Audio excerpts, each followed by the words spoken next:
both of the Sunoco modified races at the Icebreaker last year. Won 4 in a row during the season besides those 2 wins.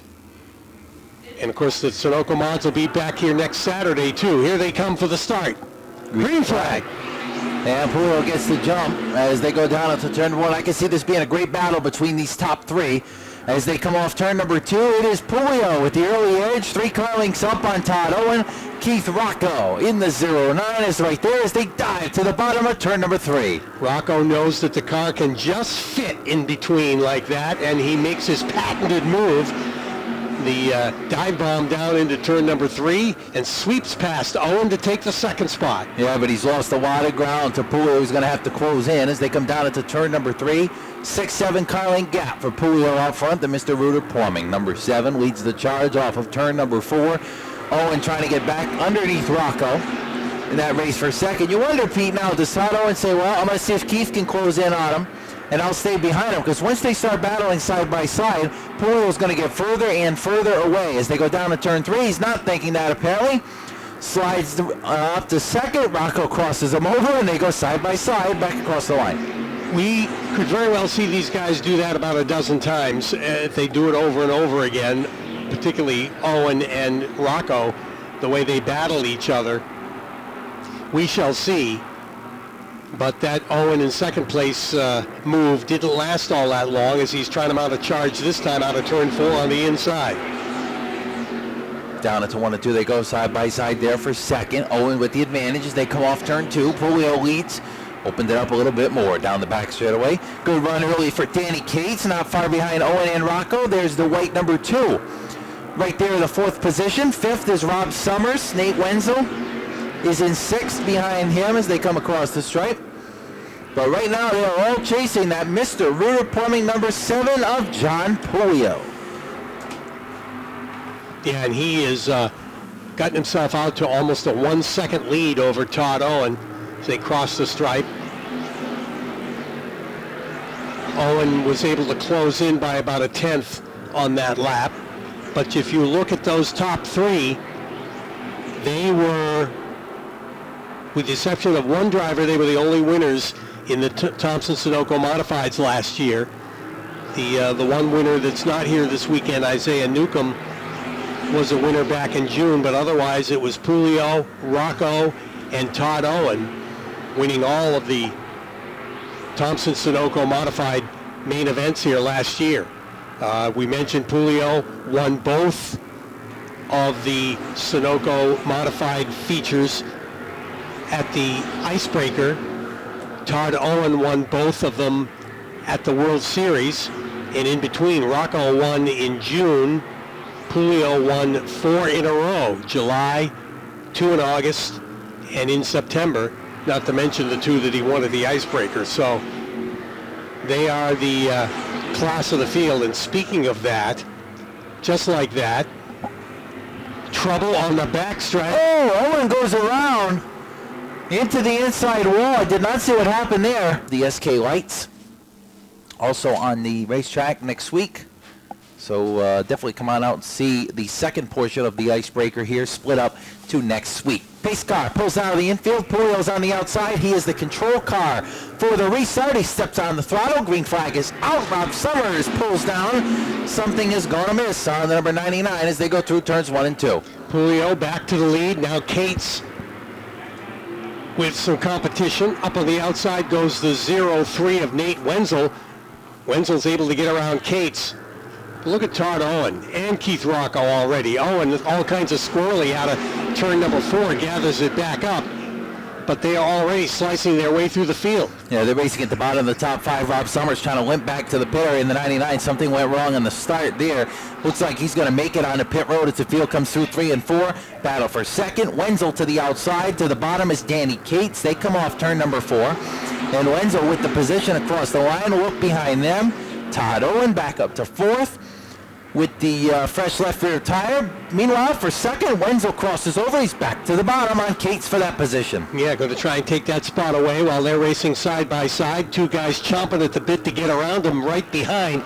That's Owen in the 81 and Rocco in the 09. as now Cates has regained that second spot. Owen gets around Wenzel. He'll go to third. Wenzel right on the back bumper of Owen down the backstretch, but backs off going into turn 3. And Owen now gives chase to Cates. All the while, John Pulio continues to drive away. Down the back straightaway, Pulio goes into turn number 3, leading the charge by 1.3 seconds the last time by. As Rocco goes around Nate Wenzel for the 4th spot. Owen all over the back bumper at Danny Cates. Looked inside. Cates threw he threw a block on him. Not something you normally see in the modifieds here at Thompson, but Cates threw the block. It worked going in turn 1. Owen led off down the back straightaway. Owen's got the run, though, down into 3 and 4. Down to the inside, up to second spot. And the halfway signal is given this time by. So we will see now that Owen is up to second as Cates got a good run back to the inside. They're side by side for second. Owen may have him cleared here down the back straightaway. We'll see. Got a good run off turn 2. I think Owen's going to get this position before long. And that's going to open the door to see if he can close in on Pulio in the final half of this one with 14 laps to go. Well, as they cross the stripe, Pulio's got a 1.6 second lead over Todd Owen, who has gotten around Cates now, cleared him for a clean second. Cates is third. Keith Rocco is fourth. We thought maybe Rocco would be up there challenging, but whatever adjustment they would need to make in the pit area was not enough to keep him in contention, at least not at this point. But we've got only 13 laps to go. Owen was a little bit quicker that time by. Brought it from 1.6 to 1.5. He's going to need to close a little bit quicker than that if he's going to get to victory lane. Right now 1.4, so he's gaining a tenth a lap.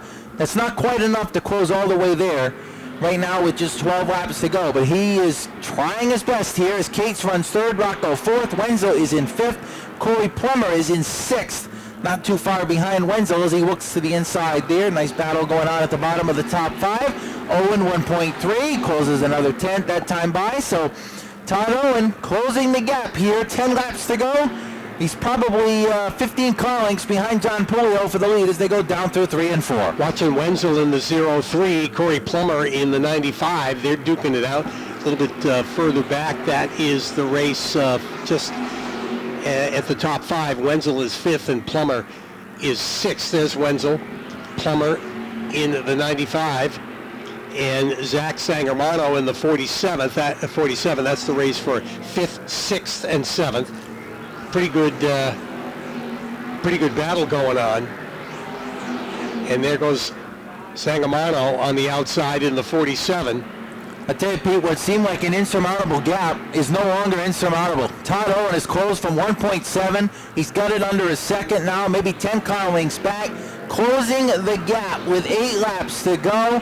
That time by another 0.2 of a second quicker. At this pace, Todd's going to get there with 4 or 5 laps to go.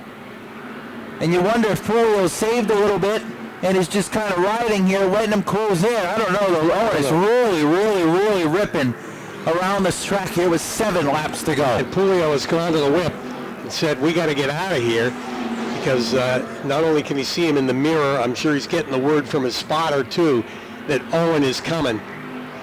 Last time around, just 0.6 back, and he's closed that up. Look at the amount of gain he gets going through the turns. So this is going to make it pretty interesting with just 6 laps to go. Yeah, I mean, the way it looks right now, I'm not sure Pulio is going to have even a shot at holding him off. Owen is just so much faster in the corner, through the center, off the corner. You see here he's within a car length now with 5 to go. And I don't think it's going to be much longer. Owen's going to be out front. We're going to see if Pulio can mount a charge, but I just don't see it. As they come off turn number 2, Owen down to the inside. He is going to give a challenge here with 4 to go. This time by Todd Owen to the point off turn 4. Trying the bottom shot, and Pulio trying to hold him off. Pulio will lead that lap and trying to pinch him down as much as he can. Yeah, it worked there. Yeah, he's able to hold him off. That's for sure. Owen trying to go undefeated in 3 races here for the Sunoco Thompson Modifieds. As we said, he won both ends of these races at the World Series back in October and trying to keep that streak alive. But Pulio's trying to be the spoiler, as he too would like to double up himself here, as he did at the Icebreaker last year. 2 to go there, and Owen is, to me, Pete, sizing him up, waiting for the right opportunity, but he's running out of time. This time by, the white flag will be in the air. He closed all that way to get to him. White flag is out. Owen down to the inside. Battle for the lead and the win here in the Sunoco Modifieds. Well, if Owen's going to get the lead, he's only going to lead one lap, and it might be this one. Pulio trying to come back heavy. Up on the outside in the number 7. Owen on the inside. Now down into turn 3. Pulio on defense. Here comes Owen with a run to the stripe, and Pulio will hold on to win it. Owen will settle for second. Danny Cates for third. Keith Rocco fourth. Zach Sangomano fifth. Nate Wenzel sixth. Corey Plummer seventh. Zach Leone eighth. It's definitely a lot closer than we wanted it to be, but I felt like my car was really good, and Todd was just really, really good. And he got to me trying to just take the lanes away a little bit, but he raced me really good. That was a lot of fun out there. I got to thank my car owner, Vinny Beetle, Mr. Rooter Plumbing, all my guys, my spotter Cam, my dad, everybody on this team. Just a great weekend, really cold. Thank you to everybody that came out and had this cold weekend with us. But it's going to be a good year, new look, new us, and we're ready to go after it.